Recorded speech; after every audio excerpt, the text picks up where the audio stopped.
Saint-Esprit, tozolusu mokanda ya Tata Nzambe, tokofungola. Tokotanga na mokanda ya Proverbe, chapitre 17, dans verset 13. Soki tozwi tokotanga na kombo misato ya bule. De celui qui rend le mal pour le bien, le mal ne quittera point sa maison. Si matoleka su na mokanda ya Luc 17, du 26e verset au 32e verset. Soit aujourd'hui, autant dans la communauté à Boulé. Luc chapitre 17, du 26e au 32e verset.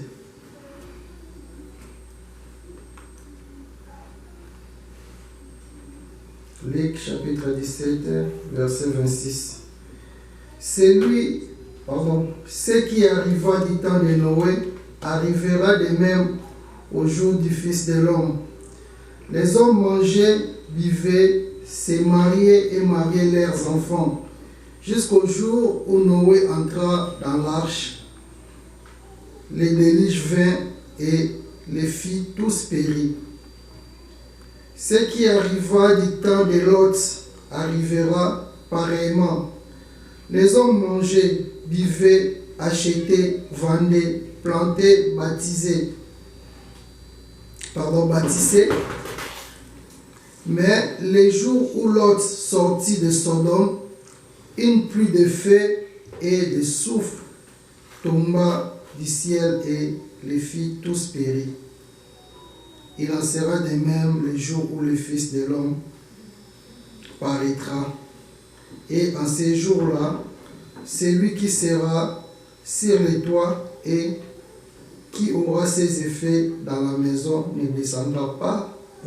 pour les reprendre. Et celui qui sera dans les champs ne retournera pas non plus en arrière. Souvenez-vous de la femme de Lot. Tobondela. Na kombo ya tata ya mwana pe tata Molimo Santo.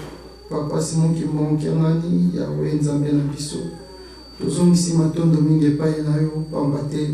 Mawa pe bolingo na yo yango ekomisi biso ntina eleko oyo. Lelo ezali mokolo monene mokolo ya lomingo. Bana no ya Portland men basangani na ntina koyoka liloba na yo. Ya solo nga naponami mpo ete naliesa bango. Nazali moto pamba papa Biblia oyo esika bakomaki yango nazala ete. Nasala pe école biblique te nde papa oti oloba na libondeli. Nde yango tobengi yo Nzambe ya mawa pe ya bolingo. Pesanga mayele no ya bonzambe. Pesanga mayele no ya molimo. Po ete ekwa ko permettre ngai na ko décortiquer on nyonso totandi na mawana tike ete otolobe ute pai na yo ekwa kolendisa biso po ete mokona suka tozwila mbanda kimia no tosendi ko bandeli ti suka na kombo ya tata ya mwana pe tata Molimo Santo. Amen. Na kombo ya tata ya mwana pe tata Molimo Santo. Totangaki mokanda na biso ya liboso ezalaki na nzembo ya Bayuda na psaume 91. Psaume oyo totangaki ezali psaume ya David. C'est l'un des psaumes oyo babengi eza ba prière oyo makasi parmi ba prière makasi David abande kosala mpona koluka couverture ya tata Nzambe, mpona koluka ete tata Nzambe aprotege na ntango nyonso oyo abande kozwa likambo. Soki likambo eyeli ye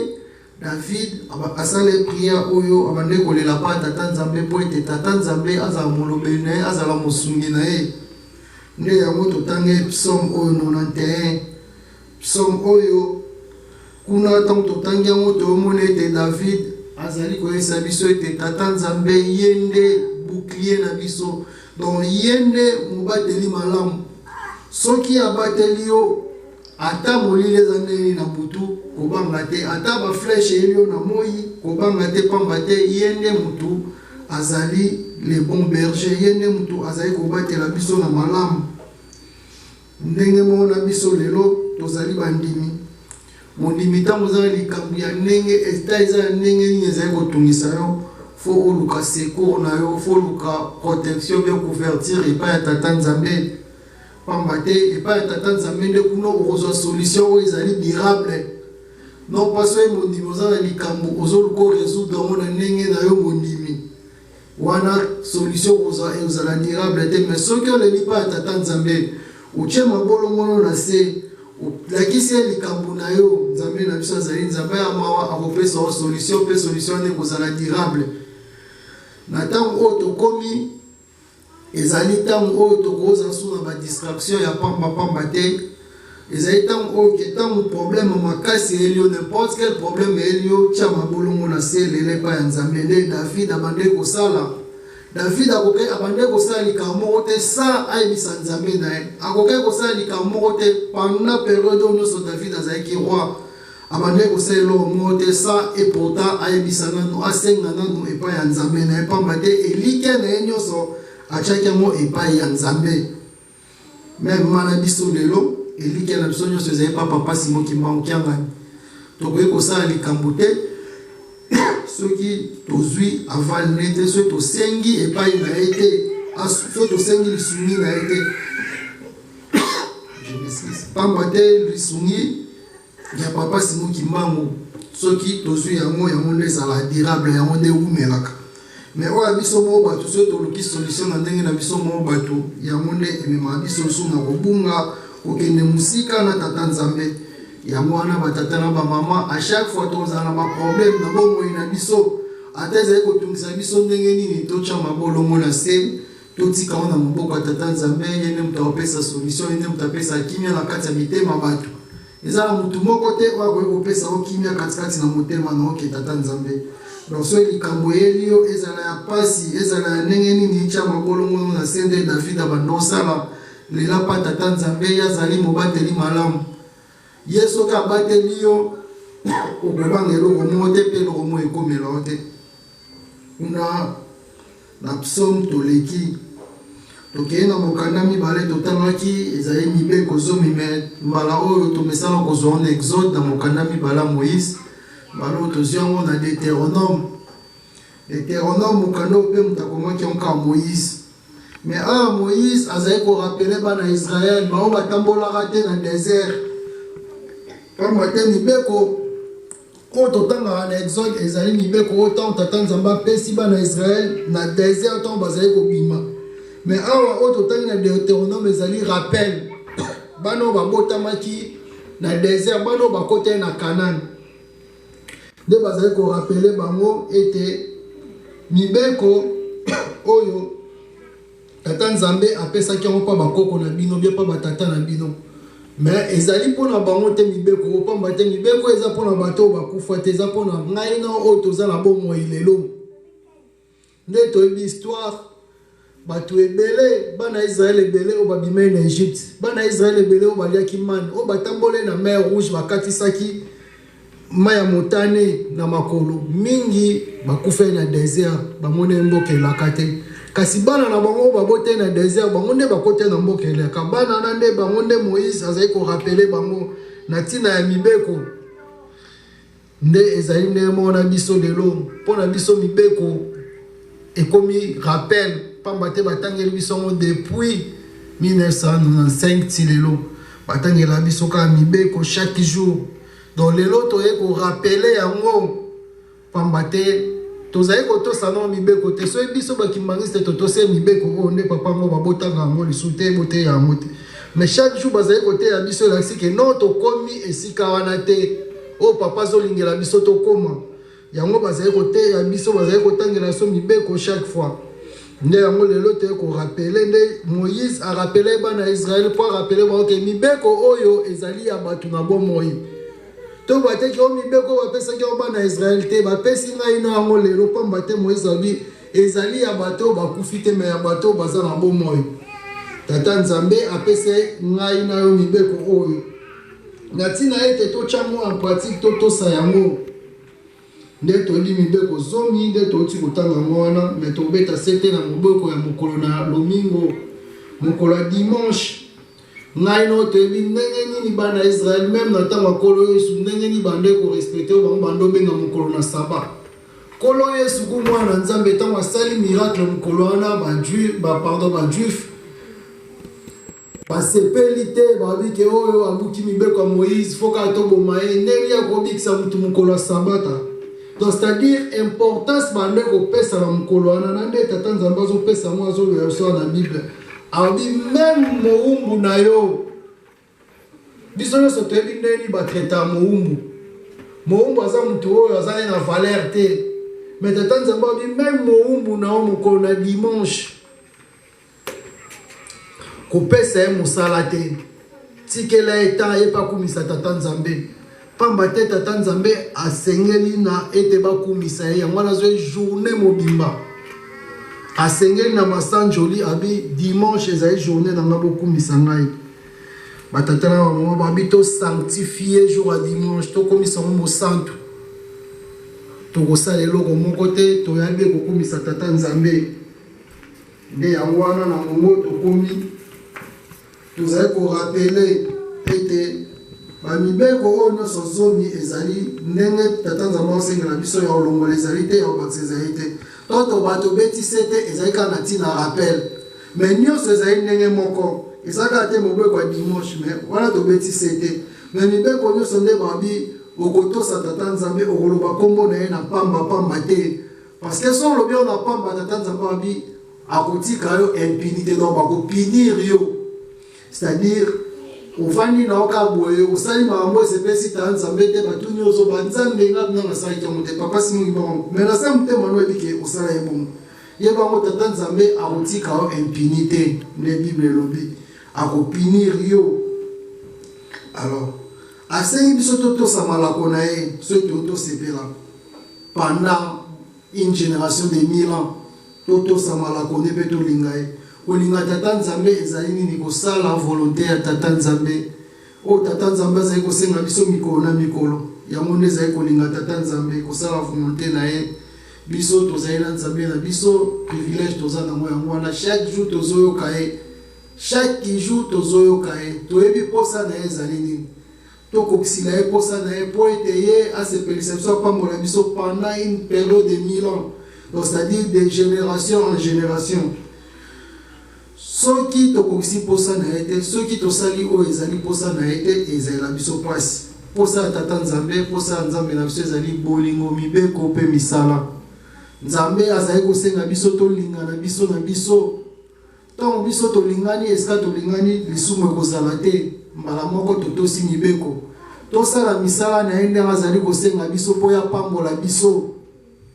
chaque fois napesa exemple ya David l'homme selon le cœur de Dieu. David alele epai ya tata nzambe aisi tata nzambe natongela temple nzambe abi yo te moto otonga mwana na moto aya otongelanga temple David esalaki epasi mais ngai no lelo tozwi privilège nzambe na biso apesi ngai no privilège totonga nkamba Yerusalem David kuta asengaki me biso bapesi biso kopesa po ete tozwa mapamboli boni soki papa sengi tolembi soki papa sengi koyima ata biso bandimi papa osenga boye koto mosuba osenga boye donc tozala makasi tolanda mongongo ya nzambe na biso pamba te ye nde moto apesa biso mapamboli kuna na psaume toleki tokei na mateya na biso apokwa lelo mateya na biso apokwa lelo tozwaki yango na mokanda ya proverbe na mokanda ya Luc na évangile ya Luc kuna bayebisi biso kolo Yesu azali koteya mpe na mateya na ye azwi anecdote me azwi arapele bato ya bande koteya rappel wana yango mpe elingai na lelo aisi bango na ntango ya Noa biso nyonso toyebi histoire ya Delige histoire ya Noé abi na ntango ya Noa bato bande kolia bande komela bande kobala bande kobalisa bana na bango bande kosala nyonso nde biso tozosala lelo mutu moko te ayebaki ete Delige eza koya mais Noa tata nzambe ayebisaki ye keno tonga masuwa po tene na boma mokili benga bato botonga masuwa to Noa benga bato boya to tonga masuwa bato bamonaka tala mutu sularo metela mutu zoba o tako toke tongela masuwa ngo bato tonga na montagne akomisa na ebale mukoloni pamba te toyebi ke ebale ezala toujours na se mais ekende kosala masuwa ne likolo na montagne Donc c'est-à-dire so esili pour kota na mai il faut kita batu wa mais oyo aza mutandenge nini mais Noé lokola tata Nzambe alobela ki a prévena ki ete nakoboma mokili o sala masuwa alemba kite a décourager kite azale toujours kosala o baokane na tata Nzambe nermo ngai no kimbangiste biso tozala Nzambe na biso o azo prévenir biso tongo midi pourquoi azo isa soke no tokomi na suka vendredi kaka musika te abandela ki onso abito komi na tama suka to milengele to tika mabe o nyoso mabe to bando sala to cha pembeni to milengele pamba te suka ekomi ezande mona no wende tata Nzambe avertisa ki ayebisa ki ya ngai na pe komeli biso bazo avertir biso to tika mabe to sala malamu to za na bolingo mibe ko misala po ete mokolo wana to bika mais la temps Noé bato amona Noé ndi rezoba bato ba continuer ko sala makambo na bango bande babi bande komela bazolia bazobala baobalisa ba sala nyoso bando sala ba ok misala na bango bandima kite mais tant ou délige yaki mbule beti ti bango nyoso ba kuta mbule bandi ko beta sko ba ko comprendre o Noé alobaki mais ngai na yo babi mbule komi dans likolo déjà yindi mbule linge banda ba prévenir biso to tika mabe pamba te mbule robeta so to tiki mabe te to ko périr ne batu ba perisaki na tangu ya Noé kono esa continuer bi même na tangu ya Lot car verset no bi même na tangu ya Lot ezaleka boye batu bande ko tonga bandaku batu bazo sama na bango donc batu nyoso c'est normal bando mona normal mais degré masumu ko même makasi lisumu ko même makasi na Sodome na Gomorrhe basi na basi ko balana mibali na mibali ko balana do homosexualité ko makasi inde esepeli sa tata Nzambe te yango pe ko meli biso na tango so totali nde mukile ezali ko kende mabe ekoyi makasi mais ngai no kimbangise bazo avertir biso ke likolo de je yindi mbule linge beta to milengele bato Sodome banda Gomorrhe bandimaki te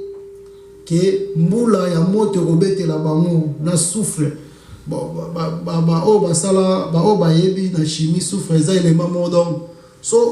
ozo analango mingi dans ma eumela pute do bandi ko konsolati e ko mema to kufa donc ko moto ane ezalaki na souffre nyonso mbala moko ezokita donc bato bakufaki et puis tata Nzambe abimiseka Lot parce que amoneka mutu mwa malamu na kati ya Sodome na Gomorrhe yango wana biso bakimaniste to limate ekomela biso po mikolo so toza attentif tozolanda papa dernièrement so alobaki a rappelé biso que papa Simon Kimbangu na Mbanza Sanda alobeke ata zuika 2 personnes asali pertité tala ba millions de Kimbangiste toza na bango mais papa biso eka azu ata 2 personnes asali pertité c'est-à-dire tata Nzambe amona quantité te amona qualité na tango Lot bato bazaki belé mazo eka Lot abimisi Lot na libota na